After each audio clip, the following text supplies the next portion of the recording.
Hello, and welcome to yet another edition of Anime Review. I'm Zach Reese, your host. Joining me today, we've got the entire crew. First, we got Deanna. Yo. Yep, and we got Nusha. Hey. Hey, so it's the first time in about a month that we've all been in the same call, which is nice.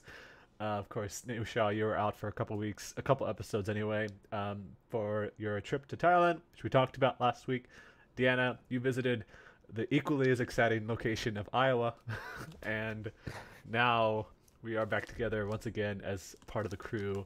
So yeah, it's awesome. It's good. I'm glad to have everyone here because it also means that we can get back into Trigun because when we left off on that, things were getting pretty intense, and the last two episodes only kind of furthered that.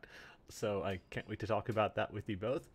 And I just want to say, my anime viewing enjoyment has been improved this past week because, thank you Crunchyroll, they actually switched to an HTML5 video player after all this time, which is weird because they also own this other service called VRV, which has been using that for a while. It makes a huge difference, especially when you want to capture thumbnails and things like that.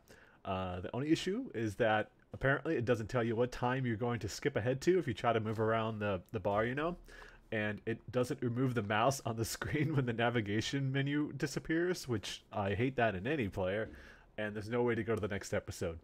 You have to just go back and click through to the next episode normally. So aside from that, I just wanted to give them a shout out because that's it's like, thank God you guys are finally doing it. Sure, your servers go down pretty much every day, but it's nice that at least you're making some key improvements there. So yeah, how you guys doing?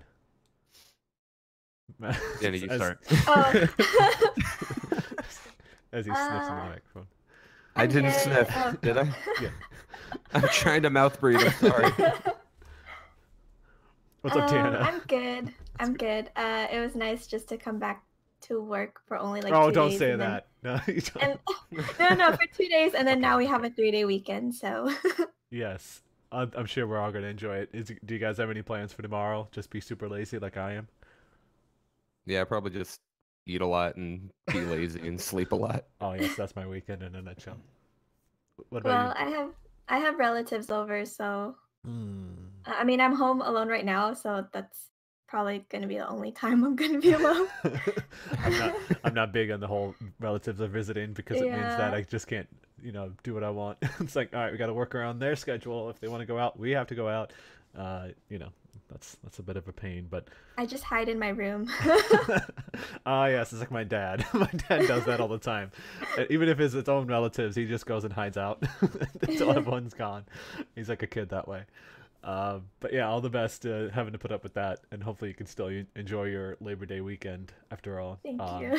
Yes, thank goodness we're getting back into the holidays where we get to enjoy that stuff. But yeah, let's just go ahead and get into this.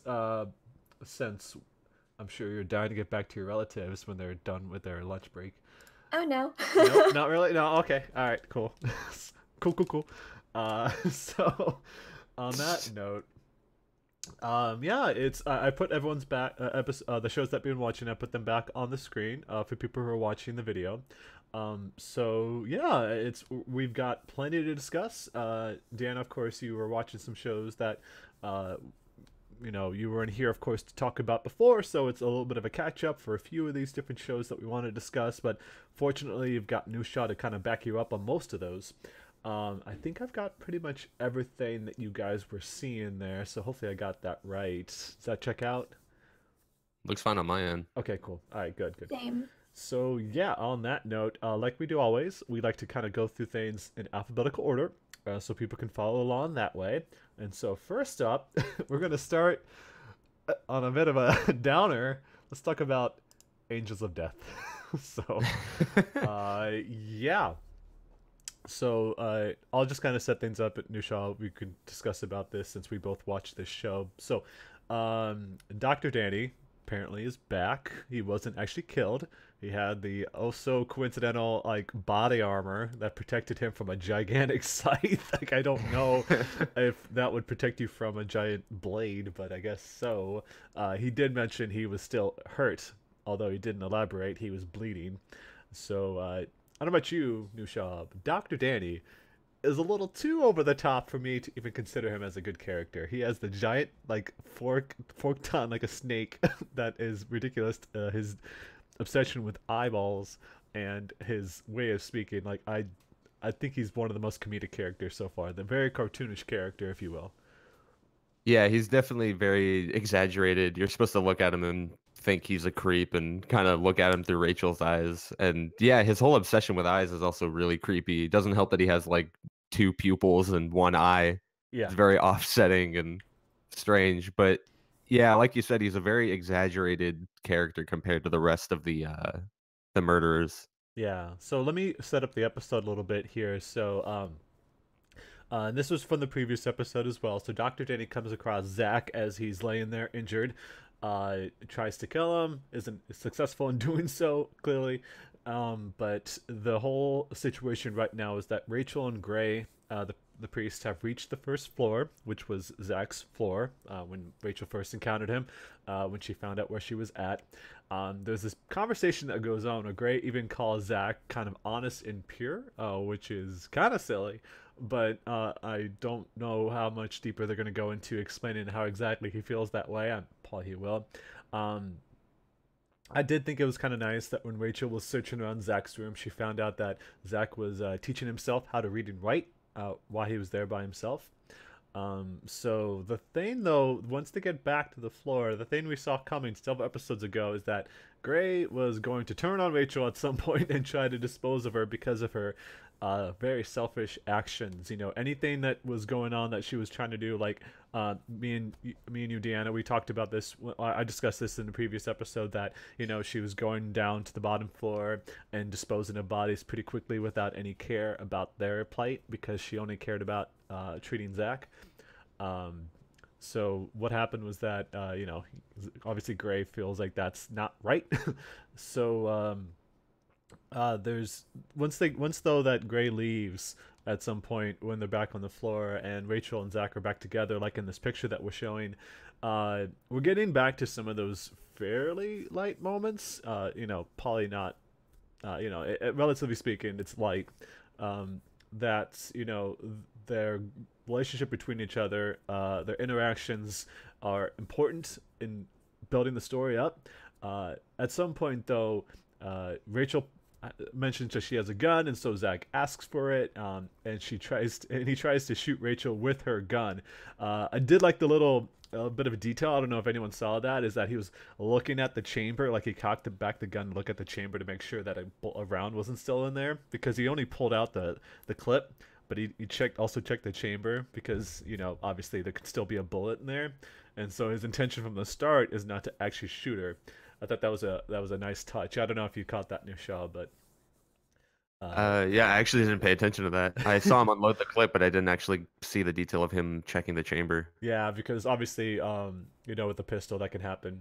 So the thing is, though, is that with Rachel, it's kind of hard to tell whether this is actually the case. Is that she's kind of coming to the realization that it's because Zach was the one who promised that he would kill her, which is funny to say.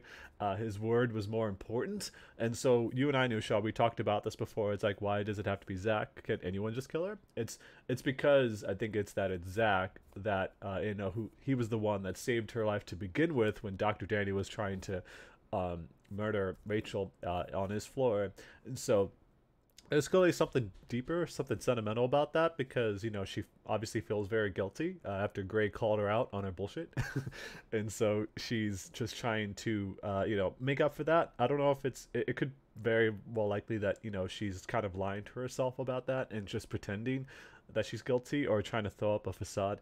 But for what it's worth, I did think that was it's important for her character that she kind of goes deeper in explaining why it's Zach that they need to do this with. But moving into the end of the episode, though, Zach has lost about 10 gallons of blood so far. So, we know Rachel has stitches in her bag because she mentioned as much in the first episode. Like, she's got needle and thread, but she hasn't talked about it since then. So, who knows what's going to happen on. personally, I think I already know where all of this is going, this entire show, but I'm going to hold off on speculating because I don't want to spoil it, of course, if that turns out to be true. But Nushal, what'd you think about this episode? I was surprised actually. I felt like the last. Well, I feel like this show in general is kind of on a roller coaster for me. It's like sometimes it's good, and sometimes I feel like it edges a little too close to the dark, edgy territory. But this episode again kind of surprised me because both Rachel and Zach got some neat character moments. Like we're learning that Rachel right now is having this conflict where she's not sure if she's really caring about Zach or if she's just using him as a tool, which is something that we've Mm-hmm. established a couple episodes earlier as like a huge pet peeve of Zach's and hers is that they don't like being used for someone else's gain. Um, and conversely, you see Zach, and I think in this episode and a few episodes prior, he's constantly been asking her like, "What's wrong with you? What's with that face you're making? Why do your eyes look that way?" And it's I think for me, I'm trying to justify it, and for me, I think it's he's not quite used to people caring about him. I think he's used to being used as a tool, and like when he sees Ray faltering and stopping and asking if he's okay, especially now that he's so gravely injured, he's genuinely confused, and I think that's really believable because given his past, he was raised in a very toxic environment, and just as he met someone who was willing to give him like love, care, and compassion, he was ripped away from him before anything really developed. And so this kind of like anger and confusion from Zach when he sees someone acting this way towards him is really believable, I feel. Um Yeah. so I thought, yeah, both characters had a very nice bit of development and a bit of fleshing out that I thought was maybe a little more necessary earlier, but now that it's happening, I'm happy.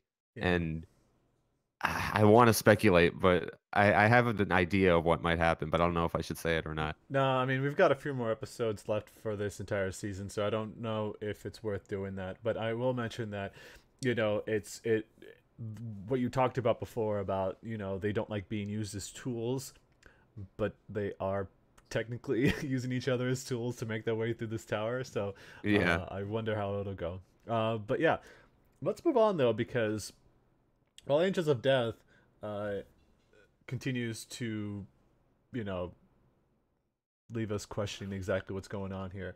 Let's talk about Attack on Titan. So let's talk about this guy who's got this crate. Who's all chained up here. What's going on, Deanna? That's our boy Aaron. Oh boy. So, this week we kind of step away from the political intrigue and go into some backstory about Titan powers. We also learn more about the Rice family, the Ackermans, and how Aaron became a Titan because he ate his father. Oh boy. Yeah. So, Relatable. Oh yeah. What? What? Don't worry about Oh, it. okay. All right. so the Rice family, they have this power to or this ability to control people's memories, which is actually pretty terrifying when you think about it. But then you have to think about the logic of how that power works. And I don't know if like they addressed like those details, like like who's immune to that power and like for how long can that power hold. But there's just like so much being front loaded to us that I was just like, whoa. Wow. So yeah, I don't know if you felt that way in your shop, but Yeah, they definitely dumped a lot on us this episode. Like Deanna said, we learned that the Rice family can alter memories, and that I think they mentioned only like a few noble families and the Orientals and the Ackermans are the ones who aren't affected by this. And that's why the Oriental people and the Ackerman clan were persecuted the way they were, is because they were the kind of people that couldn't be brainwashed into following this new government. We also learned that the Ackermans, characters like Mikasa, have like this superhuman strength that they're innately just born with, which is something we've seen Mikasa put on show a lot. But mhm. it's nice to see them actually address it because it just kind of seemed like she was crazy strong for the sake of being crazy strong. But we learned that they were actually um, like the guards to the king. And once they realized that they couldn't be brainwashed and manipulated like everyone else, they were persecuted. Um, As far as like political stuff goes, I think we only got a little bit with Pixis and Erwin, right? They like Yeah. briefly spoke, and then I think Erwin said that or no, Pixis said he only worked with Erwin because it was for the good of humanity, and that he was willing to put down his life to protect more people.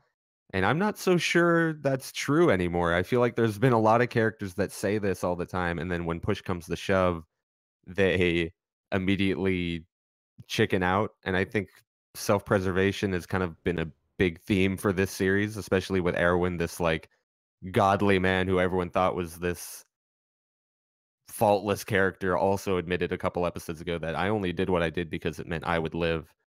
So it's kind of interesting to see where both the whole Titan aspect and the political aspect is going in this episode. Yeah, it's definitely playing into the whole like morally gray area. So Mhm. What do you think about Kenny? that was really interesting because like so one of his followers, the blonde chick, she like Mhm. made this speech at the end, and like that kind of shows like they're not just blindly loyal to him, that Yeah. they're kind of following his ideals and like his perspective of the world. So like I can respect that, and I'm pretty sure that'll like play a huge role in the next episode, like as Levi and everyone else are about to rescue Aaron. I think so too, yeah. I was kinda surprised. It looked like they were just setting him up to be this random roadblock, but it seems like the people following him have a very genuine reason for doing so. And the little flashback that we got for him, he's honestly concerned for his people, it seems like, Hmm. because he's also an Ackerman, which is an interesting development. But I don't know. I'm not crazy about everyone just getting powers now. I kind of like that Titans were like the one thing we had to account for, and it was just kind of regular old humanity against these giant creatures. But now Ackermans are getting superpowers. The Rice people can alter memories, and I don't know. We'll see how it develops. But for now, I'm a little skeptical. It sounds like it loses a lot of its magic if everyone has that same power, you know, Yeah, because the first time Aaron transformed into a Titan in the first season, now all of a sudden everyone gets it. That it does lose its luster, but hopefully they can yeah. kind of separate them in some fashion. But I guess we'll find out. All right. Well, I like how going by alphabetical order means we take care of the most dramatic shows first, because now we've got a banana fish, Good which, lord. from everything Oh I heard, no. this Get ready, Deanna. goes this goes places. Since Deanna started with Attack on Titan, Nusha, what's going on with banana fish? A lot.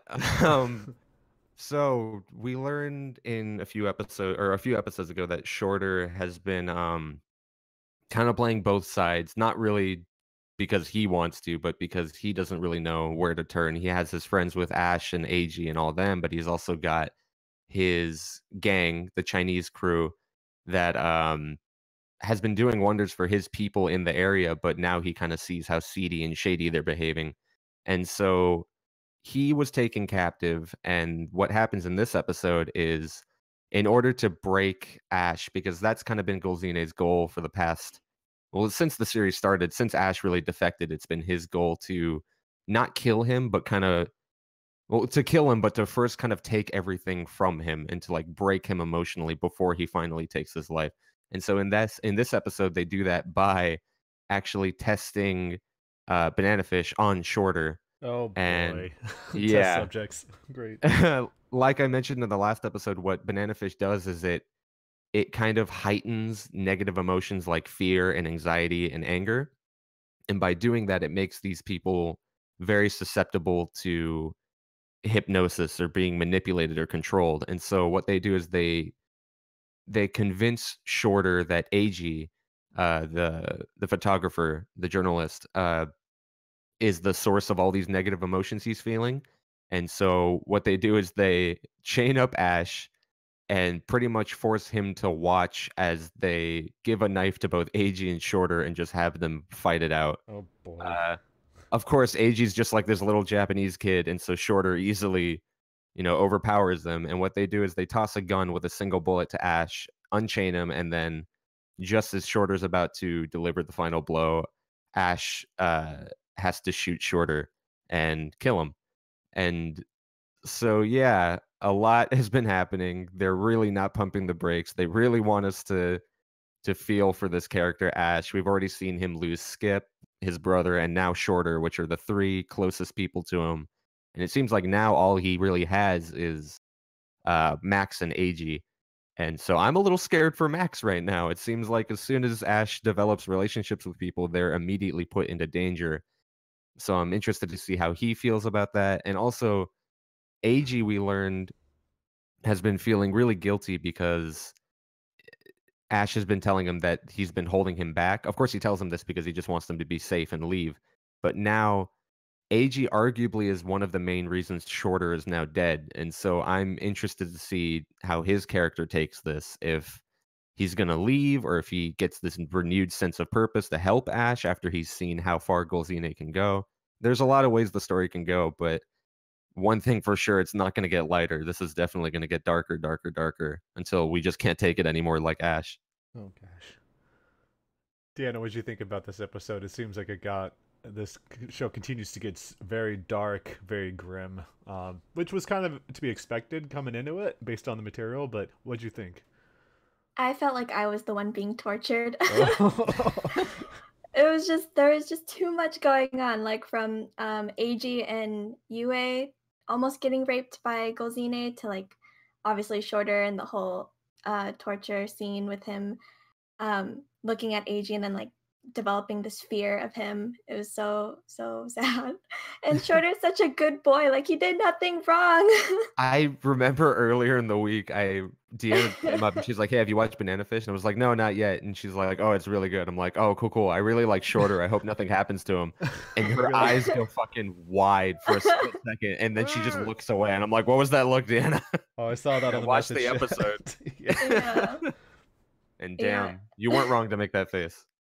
And like what made the entire like torture episode or scene worse is that the piano music was playing in the background kind of like a waltz, and like before like Ash got chained up and stuff, like Ash was being dressed up and everyone else was too, and then they were having like this dinner with Golzine, and then they're like, okay, dinner's over, like let's get to the real show, and then it's just like so unsettling, but then like you already know what's gonna happen like with Shorter coming in, and it's just like why must you play with my emotions? I'm laughing because you put the picture in our messenger chat. Me to all the bad guys have been yeah, bro. Yeah, man. Yeah, the villains are definitely pretty bad. There's no real redeeming qualities for characters like Golzine and Arthur and Abraham. Oh my god. Abraham. Yeah, wait, is Abraham the one who is Injected that his brother? Oof. Oh, okay, he's the one who yeah. injected Yeah. Griff. Okay, Mhm. okay. Yeah, there's Yeah. no real redeeming qualities. These guys have to have to fucking die. Yeah. And I'm hoping we see that happen soon, but we'll see. Ash is probably gonna have to go through a shit ton more before that happens. Game Yeah. warfare, man. Game warfare. On another note, though, we get a new character, Su Ling, who's now in charge of the Chinese gang that Shorter used to be in charge of. So, it's interesting that it seems like Su Ling is very loyal to Shorter, and Payback. like now that Shorter is dead, like how is he going to handle the whole Chinese mafia politics? Yeah, the organization of everything. I'm sure he'll want his revenge on that. So things I continue. hope they team up with Ash's defective gang and do something cool, but we'll see. Yeah. Boy. Yeah, it's a lot. Yeah, it's a lot. I mean, I'm watching enough depressing shows that maybe I don't know if I want to pick up Banana Fish. So, but keep us in the loop as far as what's going on there, as you guys always do. Let's go to a bit of a lighter note, except for I don't know, Deanna. This week's episode was very bland. I did not like it. It was so boring. Like I was watching, I was like, all right, we get it. Help a T cell, kill a T cell. Relationship between each other. That guy who's like the drill sergeant looks kind of like somebody from Attack on Titan. Even with the training montage, I just cannot like Killer T Cell at all. His character is very annoying. So like he's the for people watching the video, he's the blonde-haired boy on the right. So I obviously he's a musclehead and he's kind of yeah, he's annoying. That his attitude completely switched when he gained some muscles.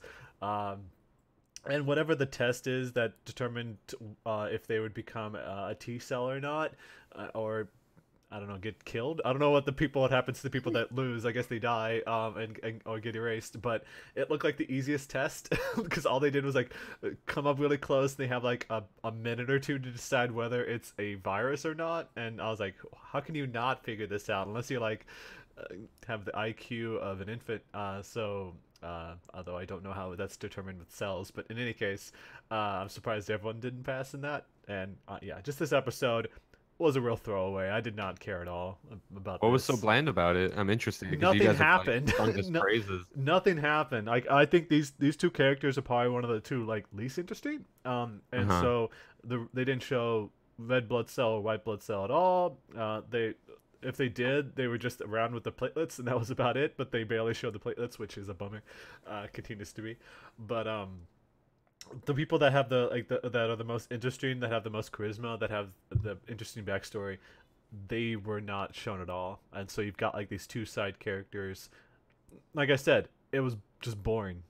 That's all I can really describe it as. What do you think, Deanna? Like, the previous episode, like towards the end, like the killer T cell was kind of having this moment, like what, like he just felt, I don't know. It was Guilty? kind of setting, yeah, it was setting up for like this episode, and then I guess the show wants us to like feel something for the killer T cell, or like try to develop him into this like really sympathetic character, but he's just, as you said, annoying. And then I felt like it's so bland because it's just like that whole rivals to friends kind of story. Like they always do it. It's one of the most like cliche things, and yeah, it's like there was that episode quite a while back where Killer T Cell has this secret history of where he was like this scrawny little kid, which is what this episode kind of has. But then everything turned around for him after a while. It's like, oh, that could be interesting to explore. Turns out it wasn't. So Yep. they barely explain what happened. It's like, yeah, I'm just gonna work hard, gain muscles, and be strong. It's like, okay, yeah, right. Yeah. At this point, I'm kind of like, is the show running out of stories to tell? It's running out of steam. Like, It's really fast. Ever since the cancer episode, like it has been winding back down, and I don't get it. Like once again, that felt like the climax of the season, and yet that was episode 7. So Sounds like a pretty big tonal shift. Maybe it was just like whiplash from that, because the cancer thing sounded pretty dark and deep, and now you suddenly have these random gag episodes again. well, Maybe it was just whiplash. it's also kind of silly because, well, like I mentioned before, they want us to be sympathetic to cancer cells, and that's just not happening. It seems like, I mean, it was a pretty good episode all around, even putting that aside, that episode 7. But yeah, since then it's just like I'm waiting for like the next big ramp up. But right now it's been what 3 episodes of continuing to like be. It feels like filler. That's what it really does. It feels like filler. Like nothing's happening anymore, and that is a way to really. It's really petering out. So what I'm saying is, New Shaw, you're not really missing a whole lot since you dropped the show. That's kind of why I dropped it. I felt it's like it seemed like very episodic Monster of the Week stuff, but I thought you guys were okay with that. But it seems like once you got a taste of something like the cancer arc, you wanted more of that, maybe. Yeah, I mean, there's still some spots that here and there that reminds me of why I'm watching it. I just hope it gets better, because I will see it through, if anything. Well, let's talk about something that's probably a little bit better to discuss here. Let's talk about Free, Back to the Future. Look at him. Look how happy he is. The emotions on his face, the tears. What's going on with Free, Deanna? the angst is gone, and now everyone's friends again. Oh, yes! No, the angsty muscles. All right, cool. I mean, it took some time, or maybe not at all, because it was actually everything happened so fast in terms of how everyone resolved their issues. So it's kind of going back to that whole like, through swimming we can be friends again. Oh, yeah, that's all that matters. Yeah. So he participates in the medley relay, which is unheard of because usually he's the one who only swims free. But because like people have been telling him, maybe it's time to change, and the only way you can become better is to like experiment different styles of swimming. So he goes up against Ikuya, and the race happens, and Ikuya is reminded of how Haru swims and why he shouldn't let the water pull him down, which I saw as like a metaphor for his past and like how it was weighing him down. So after realizing that, like they have a good race and Ikuya wins, but then like they have this moment where they hug and Haru's smiling and being a happy boy. Um, and then, like last time I talked about how the concept wasn't all that different from previous seasons, but I think with this one, the characters are kind of like forced to change, like Haru swimming. So we've dealt with rivalries and childhood friends, but Yeah. because the tournament is like much bigger and they're all in college, like they have decisions to make that will change who they are as a person for the rest of their lives. So yeah, it was a very happy episode. Oh, And touching. then yeah, like we get a small clip of Rin, who's back in Japan at the end, and he has this smile that I'm sure gave many viewers a heat stroke. Also, So heat yeah, stroke. I get it. Sorry. yeah. So next week's episode, like we're gonna Swimming. get new characters, and um, that'll be interesting. So some more tension thrown in there. Kind of bummed out Nisha didn't laugh at my pun, but that's okay. He might Oh. not be paying Oh, attention, I'm so sorry. she said heat stroke. And I laughed because it's a swimming. All right. Yeah. Just splice that in. I can give you like stock footage of me laughing. Audio clip. All right, soundboard. Ha ha ha ha. Good ha, one, ha, Zach. Ha ha ha ha ha ha ha ha ha. All right. All right. I'm glad that Freeze back to, that was like the first 2 seasons of Freeze, that they go through their angst periods and then everything turns around because of swimming. Mhm. Sports brings everyone together in some fashion. That's good. On that same light note, I want to talk about GeGeGe no Kitaro. So, yeah, not a lot to talk about this episode. It was about an apartment complex called Sokai Lively Apartment that has these 3 yokai that have been living there. And so, I don't know if they really allude to this, but apparently Kitaro can travel through time from his forest that he lives in, because they show how he helped the original owners of this apartment, that all the tenants in there are scared out of their minds because they're being harassed by these yokai. And so he goes back and helps the original owners try to figure out how to get rid of them. But they get sad, as you can kind of see in this picture, because they're afraid they're going to given the boot, and they don't have anywhere else to go. And so what they're just told at that point is that they can no longer tease humans or show themselves. So the original owners were like, all right, well, and they're so nice to us, we consider them family, and they basically keep all the bad people out. So it turns out that those original owners were being terrorized by land sharks. So Kitaro decided to drive them away to help the squatting yokai, stay inside this new home that they found. And so they've become family at this point with the original owners. The problem is, though, now the current owner, Natsumi, who is the granddaughter of those original owners, she has been attacked by a land shark herself. The problem is that, this is kind of fucked up, is that the Yakuza member apparently was her fiance. So they've known each other for months, and all he wanted was the deed to her apartment, which I was like, wow, he really invested his time into that whole scheme, I guess. So the whole show kind of wraps up just talking about how these same 3 yokai who raised Natsumi when she was only a child, and she forgot all about them. So it was a bit of a refreshing change to see the real goodness in yokai, as opposed to constantly seeing them where they were either strictly up to no good, killing a lot of people, destroying lives. Now it's just, they're just people that really, want to be treated well. And so now this apartment that hasn't had any tenants for years because of the stories of it being haunted, the yokai can now live there and be lively. And so this is probably one of the best episodes due to how heartwarming it was, and I quite enjoyed it pretty much all around. Some great characters there, and some very funny moments too. So just once again reiterates why I enjoy watching this show so much, because you have these very heartwarming episodes, as opposed to last week's, which Nusha we talked about, that got super dark, but also very stylistic, which was pretty cool. So I like how it can change the tonal shifts here and still be pretty engaging.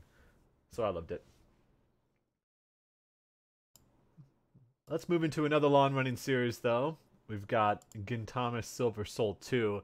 I know, Deanna, you discussed before about whether or not you should keep talking about the show because you're concerned about spoiling parts, or at least it's kind of hard to talk about a show that's been going on for so long and it's now winding down. But it looks like you still want to chat about it, though. Oh, I have a lot to say about this episode. Okay, good. So I watched this episode in Iowa with my friend who's like also a huge Gintama fan, so it was perfect because that episode was the climax, and it was probably the best episode with the action, the drama, the dialogue, and the voice acting. Like it was on point. And it was kind of strange because like the episode ended early with the credits rolling, and then there's like a black background, so that's kind of like uncharacteristic of the previous endings. But then eventually, like the background gets lighter, and then you see these glowing orbs, which represent the spirit of the people living on Earth. So in the episode, like before the ending credits rolled, everyone, or at least before the big fight, Sadaharu, we get like flashbacks of him greeting each of the members, like the Yoruzuya, Gintoki, Shinpachi, and Kagura, like coming home, and like Sadaharu is like welcoming them back. And it's like really sad because like in the present, like Sadaharu is slowly fading away as he's using up all his powers to protect Earth. So like there's like this one line of Gintoki saying like he just wants to hear his dog bark again. And then it was just like, oh my God, like, no, don't do this.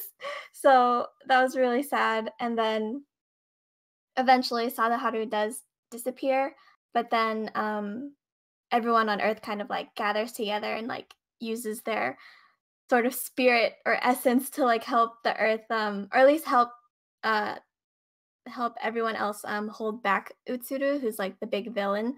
So then everyone fights Utsuru, and it's the action is really good. And then unfortunately, like even as it seems like they're winning, like the spacecraft that was crashing or like was making its way to Earth, it does hit Earth, and then we get this like jump time skip to the future. And then it's like the beginning of every Gintama episode with Shinpachi narrating about like the land of the samurai. But then you can tell it's not the same because like Edo is like still in construction and like recovering from the disaster. So then you know like okay, Earth is okay, but then like what happened to everyone else? So then we go back to the restaurant from the first episode where Shinpachi was working at, and that's where he met Gintoki. But instead of Shinpachi who's working there, it's like this, other kid. And then we get those like same leopard or cheetah looking dudes who were like taunting the kid and like making him spill stuff. And then Shinpachi is actually like sitting behind them, and then he like, beats them up, and then Shinpachi right there, he got that glow up. So yeah, he says like the same line that Gintoki said about like, why are you all talking so much over spilled milk and stuff like that. So it was like a throwback to that first episode, but then everything's like in the future, but then you're wondering what happened to Gintoki, what happened to like Utsuru, the bad guy, like why did they like finally kill him and stuff. So I really think like this season is going to end, like Gintama is going to end with this season, especially with the manga ending in like 3 or 2 chapters. So everything's all new at this point. So I don't know. Oh, wow. That seems crazy. So yeah. I'm going to have to prepare tissues for my final review of Gintama. yeah, this seems like it's going to get a little traumatic, especially with the, as you said, the after credits moment there. I can only imagine. Oh, wow. Mm-hmm. All right. Be prepared, because some of these shows are really definitely going down that road, and I look forward to hearing more about that, because boy, well, I'm just gonna say it. Let's talk about Honeypot. So, wow. So I don't know why, like last episode, I thought for some reason that it was going to be Ayanna versus Kani in the finals, but it's actually Ayanna versus Aragaki, which makes more sense. It's kind of weird that they set them up so that the same school would face each other in the finals. You think they would like kind of separate them out, but in any case, this show gives me a lot of whiplash. What the heck was this? Was this episode? It's like this weird 180 from Kani's earlier attitude. and so I was having a difficult time kind of following exactly what was going on here. But I did find it kind of nice. So this whole setup is that, and we don't find out later in the episode about what's going on here, but Connie visits Ayanna at her school, and I guess the final match isn't for a while, and so they decide to go out and have some fun. Connie and her friend with Ayanna and her friend, and just go to like this amusement area where they can, I think it's the Weiwei, the whatever that little whale. I don't know what this is, like this little like a mascot or something like that. That they go out to like this place where they have a bunch of different products because Ayano's little charm that she has on her backpack broke, and so it's in a way it kind of made Connie a lot better of a character because it gave her a completely different appearance compared to the way that she acted before, and so it kind of took a turn though when Connie said that she wanted the three of them to be a family. So instantly I was like, oh, she doesn't know, does she? Because who would want to be a family like that after her mom treated her that way? And so Ayanna was clearly traumatized after her mother left her. There was even that moment where, what was it, like it was like a flashback when Connie was just a kid who happened to be the best on her team, that Ayanna's mom walks up to her without Ayanna around, of course, so I don't know what the timeline is like. And she just says, "Let me be your mama." I'm like, what? Was Connie just kidnapped? I don't know what happened to Connie's mom. They didn't say That's an anything. exact note I had on my thing. I put, did Connie just get kidnapped? I swear to God. Yeah, it's like they don't say anything about like the coach or anything. Doesn't say she's like an orphan or something like that. She just says, like, who does that? Like if you were the coach, you'd be just like, excuse me, no, the kids are under my supervision. I can't have you taking these kids. So I guess that may have happened, but I think that once, just a little bit after that whole scene, though, it's also made apparent that Connie is not aware of what her mom did to Yano, because she's very innocent about that. She's excited to see her big sister.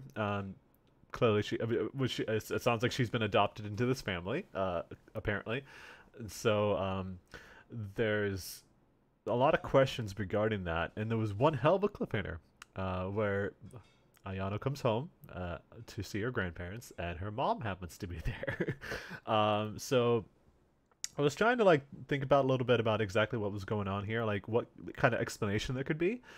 So the only one I can think of, because I know Nusha, you mentioned this yesterday as well. It's like F Ayano or something like that. Like you hate her.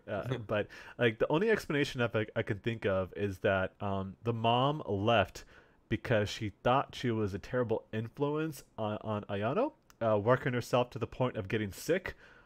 Maybe she misinterpreted about the fact that she was made sick by a rival of hers, but she left due to the guilt, and maybe the grandparents insisted that she left. Doesn't make her any less of an alpha mother, but I think that potentially is what they're going to explain is the reason behind this whole scene happening. But that doesn't mean she couldn't have come back later. But I don't know what's going on here. What do you think about this, Deanna?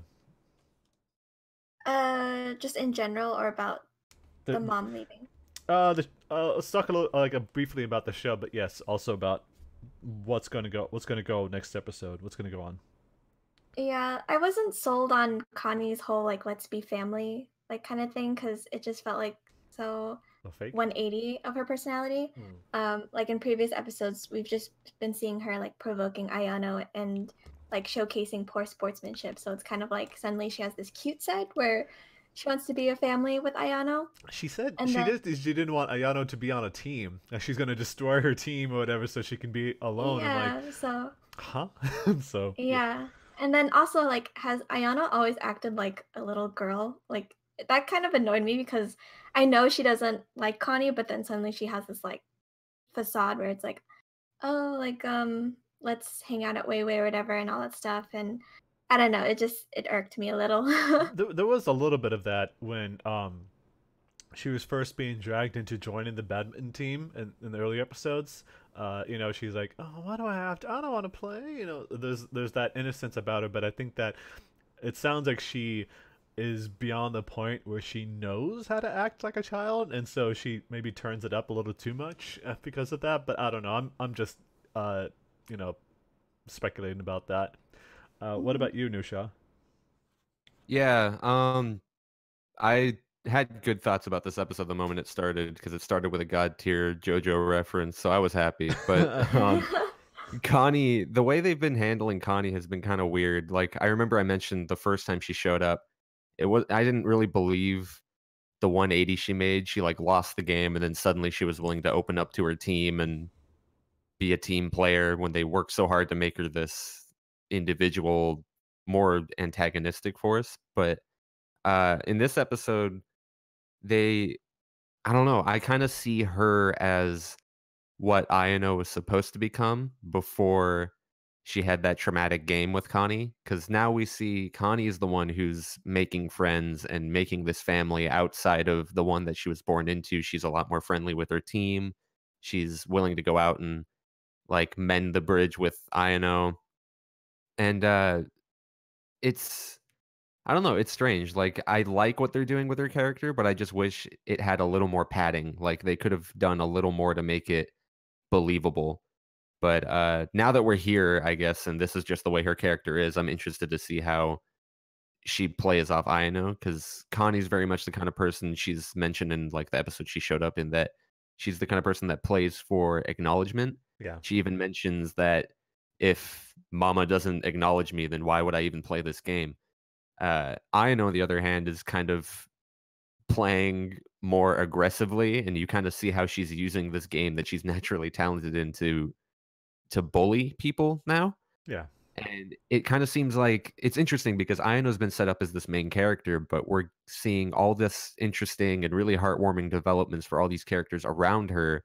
And as that's happening, we just kind of see her falling more and more into the dark and depravity and just bullying people with her game. So I don't know. It seems like with this next episode, we're going to get a little more, we're going to delve more into why she acts the way she does. Zach, I also feel like maybe she misinterpreted what happened with her mother because I don't know. It seems like she was so willing to start training Connie, even though Ayano was clearly the better player and more talented. And Yeah. so I feel like there's more to it than just Ayano is bad at the game, and so her mom leaves. And maybe it's just a very childlike view she has on how her mother treated her. I mean, So she could at least said something, if that was the case, like I'm leaving because I don't want to be a bad influence, or like, it's still like a terrible thing for a person to do, and so and that would traumatize anybody if their mom oh just yeah, suddenly wouldn't come back, like just walked out when you're watching her back as she walks out the door. That's that can mess anybody up. So I'm not terribly surprised about that. But like you mentioned, yeah. the side characters like Connie's teammates are fantastic. I thought they were great because they obviously really care about her, which I thought was pretty nice to see. Considering other teammates from other teams are pretty awful people. We found out they're very psychotic. But I'm also concerned about Aragaki because she's clearly pushing herself beyond the point, beyond the brink, with her knee. Once again, don't know why she isn't wearing any kind of support, any bandages, or a brace or something that would not impact her ability or speed. It would just support her and help her be better at the sport. So apparently the coach is not paying attention, or he's just bad at first aid or whatever. I don't know what the case is. They need a trainer to come out and help them because all they're going to do is make her end her athletic career early. But I hope that they decide to address that sooner or later. Maybe before the Mhm. match, they're like, all right, wear this. I'm like, but then again, it's like, And your knee's fixed. yeah, she could have been training with that too. Instead, I don't know if it says more about Aragaki or Rico. Who Rico won't even like acknowledge that. It's like, no, we should really stop. That's I get it. You really care about this. You're gonna really hurt yourself bad. She needs to be a better friend, I think. But I that's think yeah. I think the coach is going to have a moment because they kind of set that up earlier when he was talking to Nozomi's coach, where it's like, yeah, you need to let your players play the way they want, but it's also your job to ensure their career doesn't end early. So don't make the leash too long. Kind of reel it in when you know you have to. yeah, because otherwise, you're putting them at risk, and that's not how a coach acts. So Yeah, hopefully we get I'm. something. I don't. You saw Ping Pong the animation, right, Zach? No, Oh, you haven't? Okay. no. I was gonna say I'm seeing a lot of parallels in that story and this one, so I don't want to delve into it if no one's seen it. But Considering this is not based on the manga, we already talked about that. It's very different. It takes a lot of liberties, and a lot of it is not even seen in the manga. it would lead me to believe that it's easy to see that they could have taken inspiration from a show like that, as very successful as it was as a sports anime. Hmm. Well, let's keep the topic going here with Nusha. Let's talk about Mayu and Roji, Supernatural Investigation Bureau. How's this show been for you? You've been kind of mixed a little bit. You mentioned before that the quality of the animation dipped really low early on, but how's it been in this episode? More of the same. Quality. I'm not This expecting it to shot take a you bit. took doesn't look good at all. I don't know. Like the Yeah, it's not perspective is great. messed up. It's the shape of like the heads and the bodies. I just don't like this shot at all. Yeah, I originally got into this because I like the really vibrant color scheme and the character designs, but like I said in the last week, the animation and the settings and everything just leaves a lot to be desired.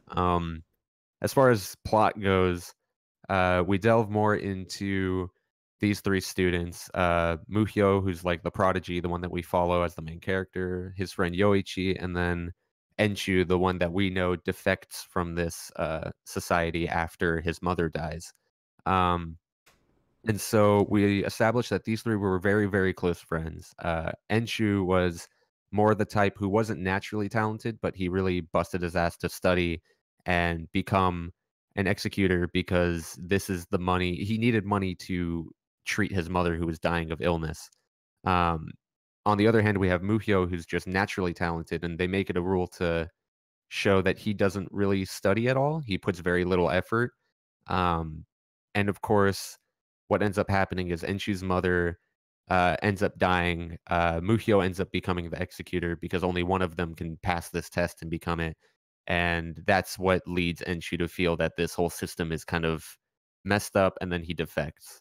Um, cut back to the present, and then we see that he's launched his first attack against the school and the hidden like society of magic lawyers or whatever you want to call it. Um, and yeah, so we kind of see both Muhyo and Roji confront that. We had a cool moment with Roji. I think I mentioned in the last week that he's been having kind of an inferiority complex. He's worried that he's holding back Muhyo because he's such a natural talent, and him on the other hand, he's kind of been fumbling. He's trying to rush to become a better lawyer when in reality he's just kind of putting everyone in danger. And in the last episode, we saw that he was about to leave. He puts his teacher in danger once again, and then he's like, "I can't keep doing this. This is just going to hurt people." And so he's about to leave. Um, when Yoichi actually explains to him that he wasn't just randomly paired up with Muhyo. Muhyo actually hand selected him. We don't really know why. We don't get a flashback or anything like that, but he pretty much tells them like, you were picked for a reason. You have talent and skills when it comes to this, so don't just leave when people need you most. And so we kind of see him return and make this triumphant reveal. He protects his teacher and the other people. um so yeah, plot wise, that's pretty much all that happened. Small gripes I had aside from the animation. I mentioned before that Muhyo seems to kind of have a spell for everything. He just kind of whips out the book, and then you see that same recycled shot of animation, which we saw again, by the way. And then he just kind of busts out a spell that is perfect for the situation. But in this episode, we see, I guess, one way in which he can be nerfed is if he's separated from his book. We see like a building collapse, and then he loses his book, and he's not able to cast the spell to stop these spirits that are attacking. Um, which I guess is a weakness if you Yeah, want to give a weakness to an all-powerful character, a but book. yeah, it's like my issue with that is you give someone like this character all the tools he needs to do whatever he wants, and then you give him a very situational weakness like that, and it's easy to see how every fight he gets into, you better believe there's going to be a moment where he loses the book, and then stakes are going to seem high, but then he gets the book back and he It's like casts the Vega. He loses his claw, and then all of a sudden he's like worthless yeah. until he gets It's it like back. you have a character like Superman who can freeze people, shoot lasers, super strength, super speed, flying, but as soon as he sees kryptonite, he becomes weak. And so you better believe every villain is going to whip out a green stone and he's going to become tired and weak. Oh And man. so I'm hoping that doesn't happen here. I hope every fight doesn't devolve to, oh, I have a spell for that. And then he drops the book and he's like, shit, someone hold him back while I get my book back. And then that's all that happens. But yeah, the story's interesting enough. The characters are interesting enough.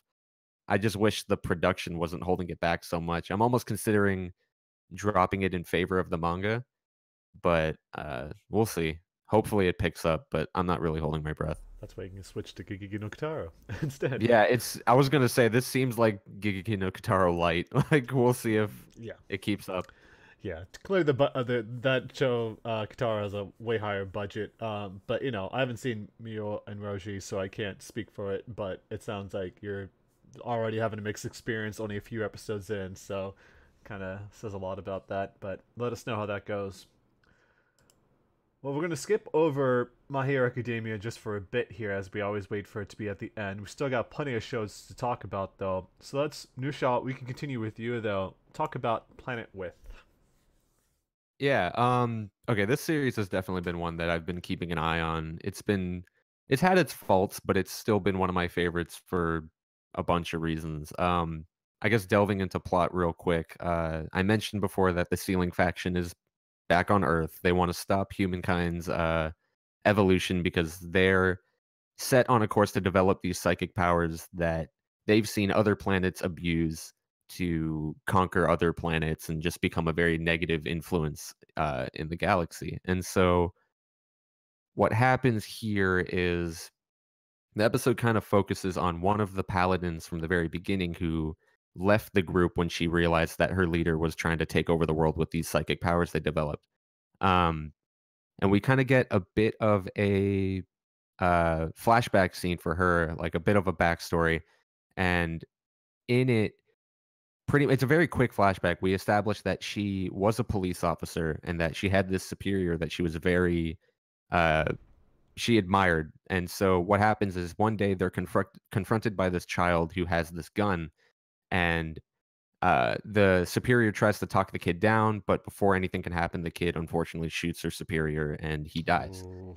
And so that's really all we get. And I think something I've faulted this series for a lot is pacing. Like it's very quick. We get very small details, but something I've always appreciated is they give us just enough to understand why the characters act the way they do. So seeing that she was a police officer, it implies that she originally wanted to help people. Then you see this kid. He's young. He's not really experienced, and he has this weapon that he has no business wielding. And then, of course, what happens is that someone loses their life. And then what happens is they have this interesting scene where they cut to like the news, and all these people are saying something we're all a little too familiar with hearing nowadays is, "Oh, I never expected this to happen. He was such a good kid. I don't know why he would have acted this way."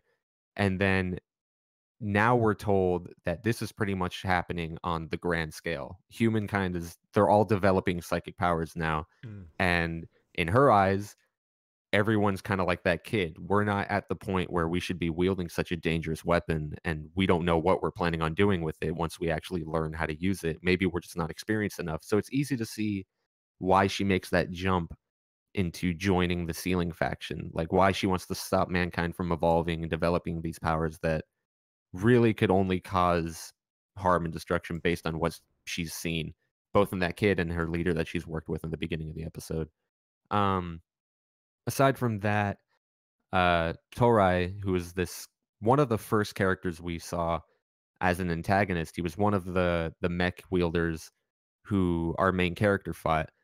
And he was the one who actually believed what they were doing was good. That he actually didn't know that their leader was corrupt and that they were trying to take over the world, and that they've kind of established him as like the pure one, the one who can kind of take these powers and do good with them. And so we learned that it's not that I remember I mentioned a while ago they have these necklaces that let them use their mechs, when in reality that was just kind of like a key to unlocking their power. But in reality, they could use these powers whenever they like because they've evolved to use them. It's kind of just a bodily function for them now.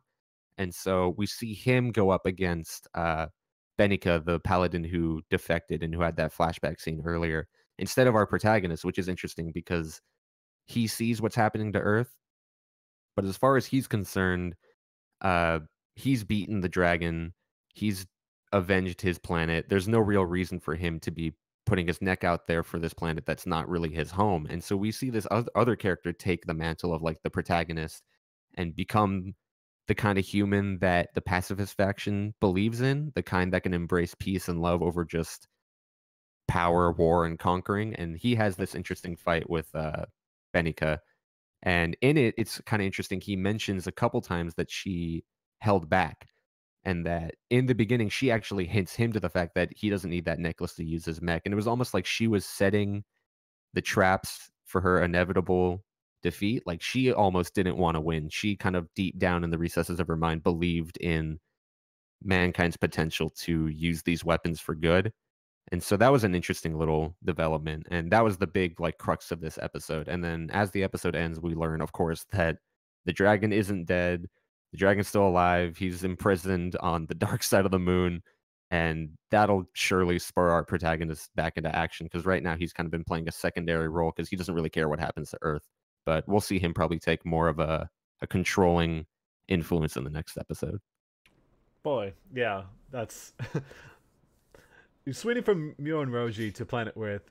Obviously, the show continues to get better. It sounds like, and that's good to hear. That everything continues to ratchet up, which is good to see as we near the end of the season. Which is kind of weird to say. We're moving into the fall season here pretty soon. Yeah, it's interesting. They're doing good stuff. They're developing well, and I like the message they're getting across about how dangerous mankind can be when given the necessary tools to kind of act on the more dark influences and impulses. Absolutely. Well, as we go from one type of impulse to another, let's talk about Sirius the Jaeger, because vampires. Deanna. All right, I'll laugh at that one. Yes. Oh, thank you, Deanna. So I think that we're what was it, a couple episodes behind because we did not have a sub of the previous episode before we could do the podcast last week. So how has it been for this show?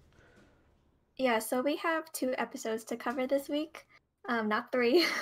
Good. But You scared the hell out of me this week. But we jump right back into Yuri and his brother fighting, and then that one guy, what's his name? The one vampire. Kirshner? Yes. He dies, so I'm like, I don't care. Yeah, he kind of came and left very quickly. Oh boy. Yeah. So like action sequences are still pretty intense. Yuri finally reveals his true form. He has this like Kaneki moment where his hair turns partially white.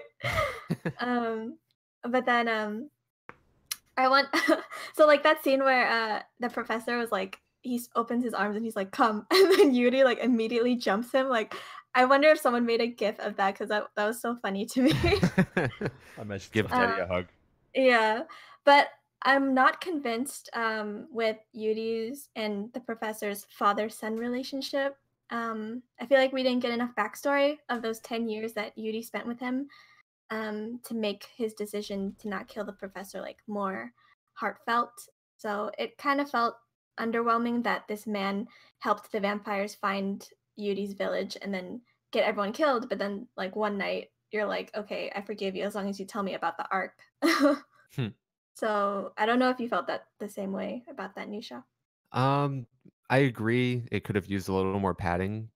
I do kind of believe Yuri's decision not to kill him because it was more like small details. Like we know that they had this flashback where he saved him when he was on the brink of death, and we're told that they had these 10 years together and that he taught him how to fight, and he's the one that originally uh taught him like or told him you should live to avenge your family, which the professor admits later that was kind of a fault on his part. Um but I don't know, I felt like it was kind of foreshadowed. Like we saw moments in earlier episodes where everyone has a hard time connecting with Yuri. Like they all try and come into his room and ask if he's okay, but the only one who can really sit down and have a chat with him is the professor. And so it seems like he's the only one he can open up to. And so I kind of believed it when he was about to kill him, but he's like, you've been the reason I've been living this whole time. You gave me purpose. You're the one who taught me everything I know. You're the one who gave me the reason to live, and you're the one I've been considering my father this entire time. So I believed it, but I agree it could have used more flashbacks. Yeah. We also learn about what the arc is, which is like a physical manifestation of knowledge and wisdom. It's like in this box, and Yuri's dad is still protecting it. Like I don't know if he's alive really, because he's in this like red pond in some sort of cave. Um, and so like Mikhail, Yudi's brother, and like Yevgraf, they visit that place, and then Mikhail's trying to retrieve the ark, but he gets burned in the process, and that's kind of like his dad rejecting him. So that was pretty interesting. One. Yeah, I like that part. It seems like he's being faulted for becoming a vampire, not being like a full-blooded Sirius anymore. Hmm. Um, what did you think about what's his name? Yuri, the main character, you know. What did you what did you think about Yuri's like change of heart, like not going after revenge solely anymore? uh, I mean, I feel like that was bound to happen, as you Mhm. know, he with him confronting his brother again and realizing that there's like a bigger mission that he has to accomplish. Like I think it wasn't too much of a change, but it was to be expected. Yeah, I was really happy with it. Hmm. I think when both of us read the original like summary of what this series was going to be about, we both kind of rolled our eyes like, Yeah. vampires, someone killed his family and he has to go avenge his clan. But it's kind of cool that they've established that notions like that of like revenge and avenging your clan are very childish, Hmm. and that our main character was kind of behaving the way we would expect a classic like shonen protagonist to behave. He's like, "Oh, I'll kill them all," but then he's confronted with this character who's a member of his family and also a vampire, and he's like, "Well, maybe the kind of vengeance I'm seeking is very childish and too black and white." And so it's interesting that he has one goal, and then this late into the series, he kind of realizes it's a little foolish, and he kind of picks up a new goal that's more constructive. Like he's going to do something only the last remnant of Sirius can do, and he's going to protect the Ark so vampires don't become even more powerful. Yeah, and like speaking of character growth, I guess Ryoko, Hmm. she isn't who, we thought like she'd be, like this, uninteresting love interest, but she actually has like this her own motivation to, protect her estate or whatever as the heiress. And she's like going to London. I can't remember why, but I think she wants to learn more about what's going on in the world. And she just wants to like protect humanity, I guess, too. So it's not like she's just there to follow Yuri, because I honestly thought she was the one who was following him earlier, but it was actually that other Jaeger dude. Yeah, I was really So happy to see that wasn't her. yeah, I yeah. like that they're kind of making her her own character. Like she's not going to Kareft or wherever Yuri and the other hunter are going. She's Hmm. going to London because she thinks she can do more good there. And so it's interesting to see she's not just a female counterpart to Yuri anymore. She's kind of coming to her own these last few episodes. Hmm. Well, good. So yeah, I'm good glad at least episodes all it's around. yeah. I'm glad at least it's not sticking to the stereotype, the cliches anyway. It's that they're looking to turn it on its head. Uh, may have taken a few episodes, but it sounds like they finally are hitting their stride, which is good to see. Well, let's wrap up the last recap episode before we get into My Hero Academia and then Trigun. We went Tsukumogami, which I finally said it right the first time. I heard this episode was really good, Deanna. So, what happened? Was it good? Was it? Oh, Ooh. For maybe it was an old episode. Like you were posting. for me it was okay, just because like we get Konosuke back. He was in the previous episode where he was the guy who everyone thought was like a player, but he really wasn't. He just wanted to um find his confidence to confess his feelings for that one girl at the Oh, sweet shop. misunderstanding. We all strive to So do that. So, yeah, so he's back, but apparently he's been losing his appetite because he's been visiting her every day and like eating food, so he doesn't want to get fat. mm, So right.